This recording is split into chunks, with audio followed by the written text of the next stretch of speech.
Hi guys, welcome back, or welcome if this is your first time here. I'm so glad that you found this. Before we dive in, just take a breath with me for a second. Settle in wherever you are. This reading is a collective reading, which means it holds space for many of you at once. So take what resonates, leave what doesn't. The cards will speak to whomever they're meant for. I pulled this spread using my traditional Rider-Waite deck for the main cards, and then I pulled some clarifiers using the Light Seer's Tarot, and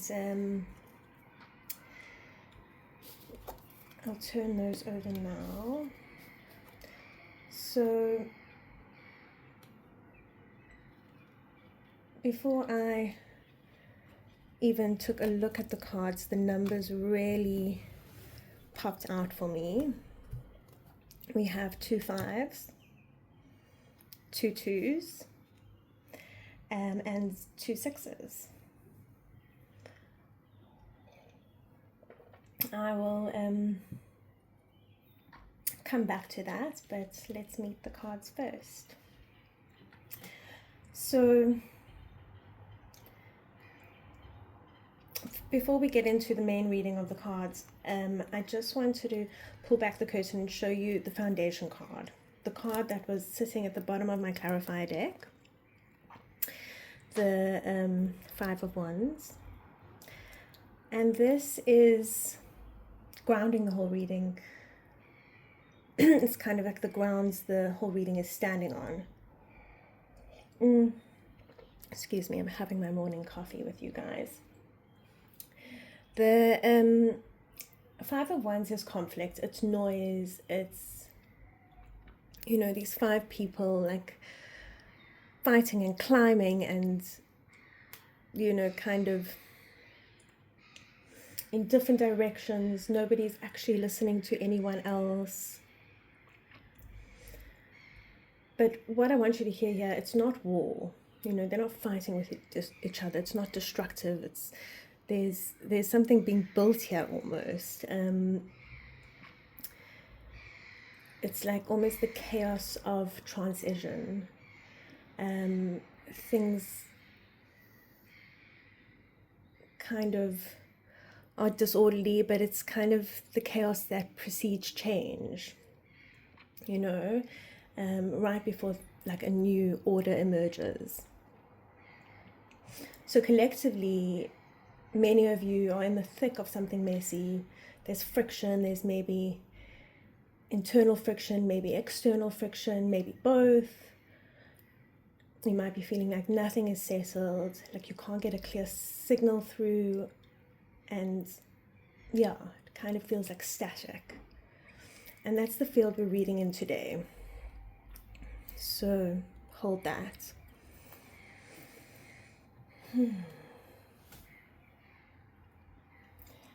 And then the first card I see in the spread is the 5 of Cups. And I want to sit here for a moment because I think it's where a lot of you are right now, even if you haven't named it yet. The figure of the 5 of Cups is turned away from the 2 cups that are still standing. They're mourning what's spilled, they're not seeing what remains. This is the energy of grief, but a particular kind of grief. It's the grief of focusing so completely on what was lost that you've stopped being able to see what was still here. What have you been grieving, love? A relationship, a version of yourself, a dream that didn't look the way you thought it would, a person who didn't show up the way you needed. And the mourning is real, and I'm not here to rush you out of it. It's important to honor that grieving, but also know that you still have those 2 cups upturned, that there is still something that not all is lost. And then there's the clarifier. It's a gentle gentle redirection of your gaze. And the Six of Pentacles doesn't, in this deck, show like this wealthy merchant giving coins to beggars, like in the Rider-Waite deck. Instead, it shows us like these two hands that for me almost feel like a couple that have been through it, and they've walked through their own versions of the Five of Pentacles, and they've come out the other side and they've built something together, and they're now in a place of generosity. There is enough. There's enough to give, there's enough to receive, and there is this flow of giving and receiving and abundance. And that's the energy landing on this Five of Cups grief. You're being reminded that you deserve to receive. Are you letting people in? Are you still allowing support to reach you? Or are you standing with your back to the cups that are full, convinced you have to carry the morning alone? This grief is not the whole story. There are still people who want to pour into you. The invitation of this card is to turn around.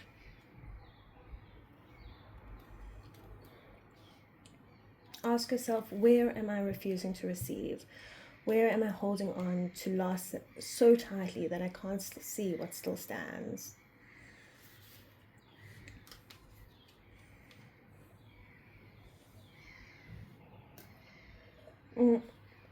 The second card, the Two of Wands, this is where things get really interesting. The Two of Wands is this figure standing at the threshold with the world in his hand, staring out into the horizon. They've already done the work to get to this point. They have a vision. They can see something on the horizon, a possibility, a direction, a new chapter, but they haven't moved yet. This is definitely a threshold card. You can see where you want to go. You just have to take the first step, which the clarifier here, the Fool, the Zero card, the leap of faith, that's exactly what it's asking you to do. And here in this card, the Fool, this woman standing at the edge of a cliff, and she isn't stumbling forward blindly, like in the traditional Fool Rider-Waite tarot. She's choosing this. Her eyes are closed. She's got faith. She's holding this amethyst crystal. Maybe that's a sign. Maybe research the amethyst and what it symbolizes. And it's a beautiful nod to air energy, to clarity, to spiritual trust. And the walking stick in the other hand, beneath her feet, sacred geometry glowing with gold lights. And she is about to fall backwards into the void below.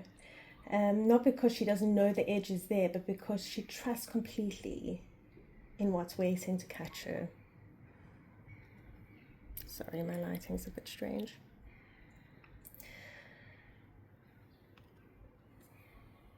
She may not know exactly where she's going, but she has clarity about one thing.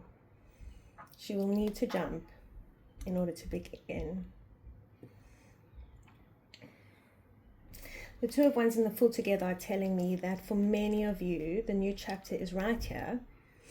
You can see it, you've been staring at it, you know what it is. You might have even been waiting for a really long time to feel like ready. The cards are saying you're not going to feel ready. You're going to have to jump anyway.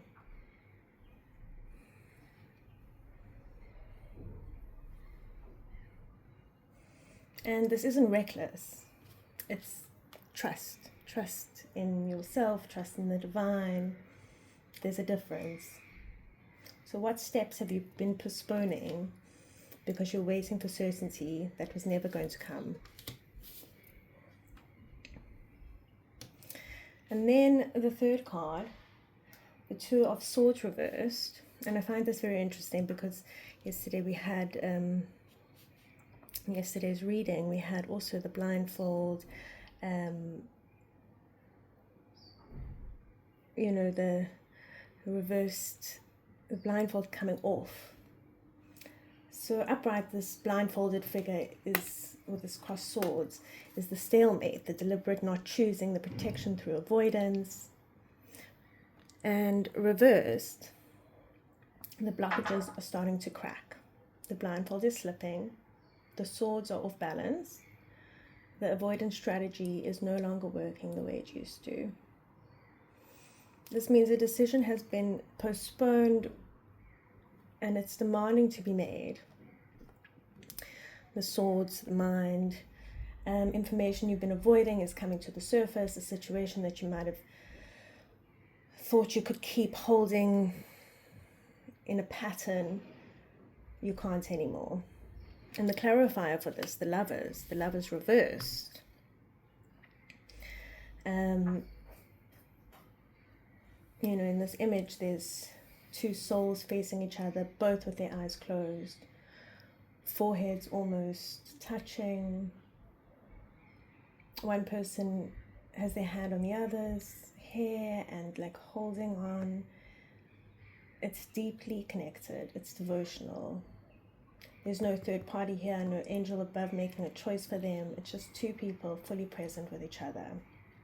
And that's actually what makes the reversal so striking, because with this card flipped, at all of this closeness, this intertwining, it becomes entangled. The eyes are closed, but now it reads like avoidance. The holding becomes clinging. What was union, sorry about that, what was union becomes like codependency or disconnection dressed up as intimacy. So together these cards are asking a very direct question. What decision are you avoiding making because you already know the answer and you don't want it to be true? Because the Two of Swords reverse says avoidance is over, and the Lovers reverse says the heart already knows. And this might be about a relationship, a romantic one, a friendship, maybe a family relationship. It might be about choice you've been sitting on, like whatever it is, the energy here is clear. The time for staying on the fence has passed. This isn't punishment.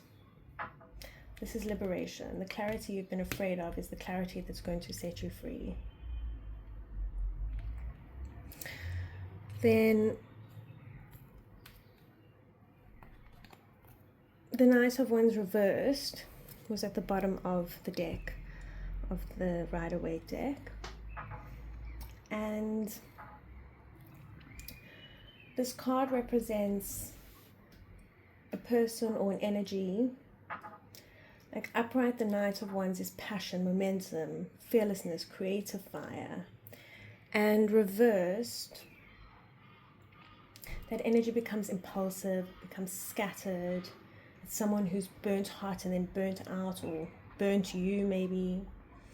This could be someone specific, someone who came into your life or your situation with a lot of heat and intensity. And then either left suddenly, acted erratically, or created chaos in their wake. You'll know who this is if it's a person. But it can also be your own creative energy that has stalled. The part that starts things is on fire and then loses like momentum. The projects, the dreams, the plans, the places where you were driven went sideways and kind of got stuck.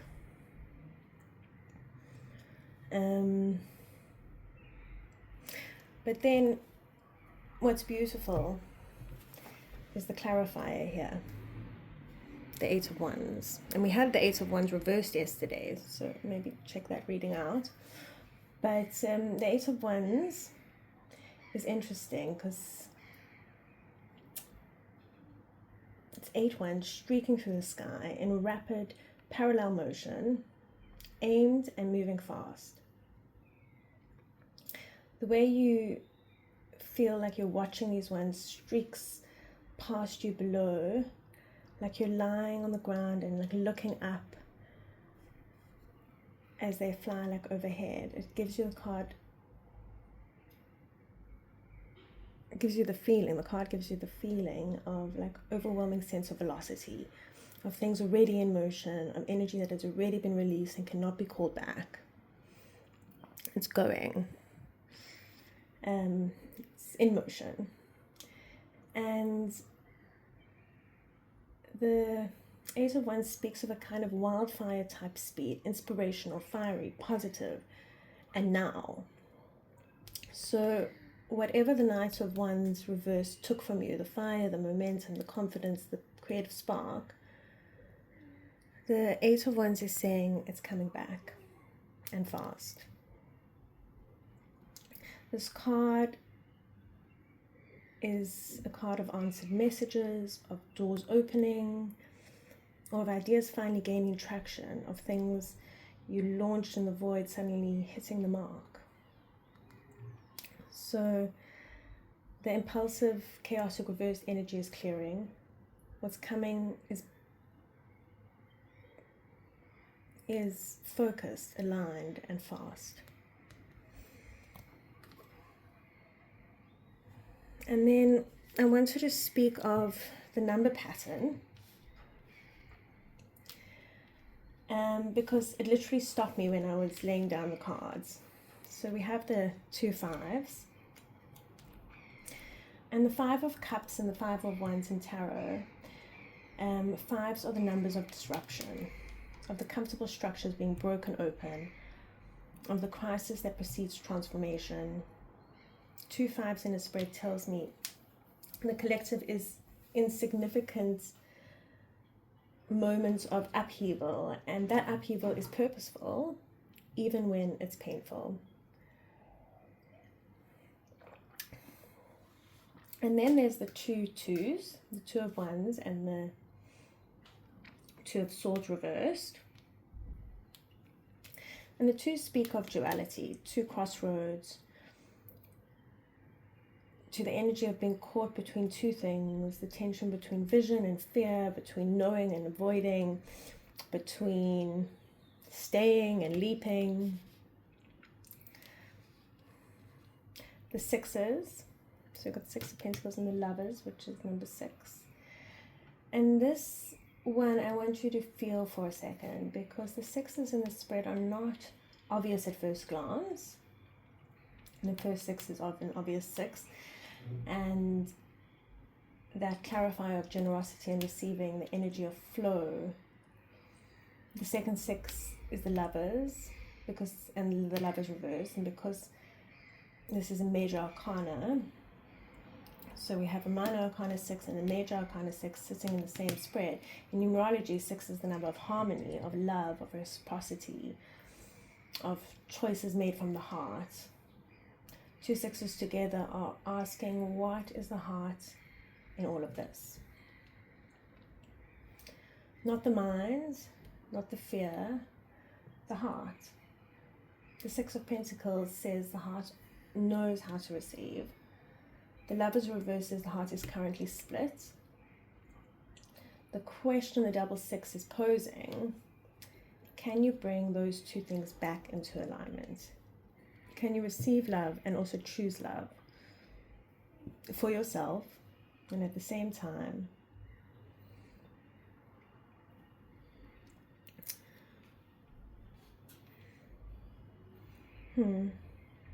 spread is literally showing us a full picture. You've been disrupted, you're at crossroads, and the heart is trying to find a way back to wholeness. And the whole question is whether you're going to let the disruption move you forward or stay at the frozen threshold. In the full clarifying this 2 of Wands, this threshold, you already know the answer. Take the leap. So if I had to kind of distill everything, For the collective, it would be this. You've been in grief. You've been in the stalemate, and you're standing at the edge knowing what you need to do. Waiting to feel ready is not the answer. A leap is what is needed. And there has been chaos inside of you, around you, maybe someone who's stirring up things and left. Not the Eight of Swords, the Knight of Wands. But the cards are showing me that the stuck ending, they're showing me, is a clearing. And the Six of Pentacles is asking you, where can you receive? The Fool says it's time to step. The Eight of Wands says there's momentum coming, and it's already in motion. The only thing being asked of you right now is to run towards what's still standing, and take steps to already know, take steps you already know you needed to take long ago. You're not too late though. You're exactly on time. Take what resonates, leave what doesn't, and I will see you in the next reading. May you be blessed. May you be happy. May you be joyful. Have a beautiful day.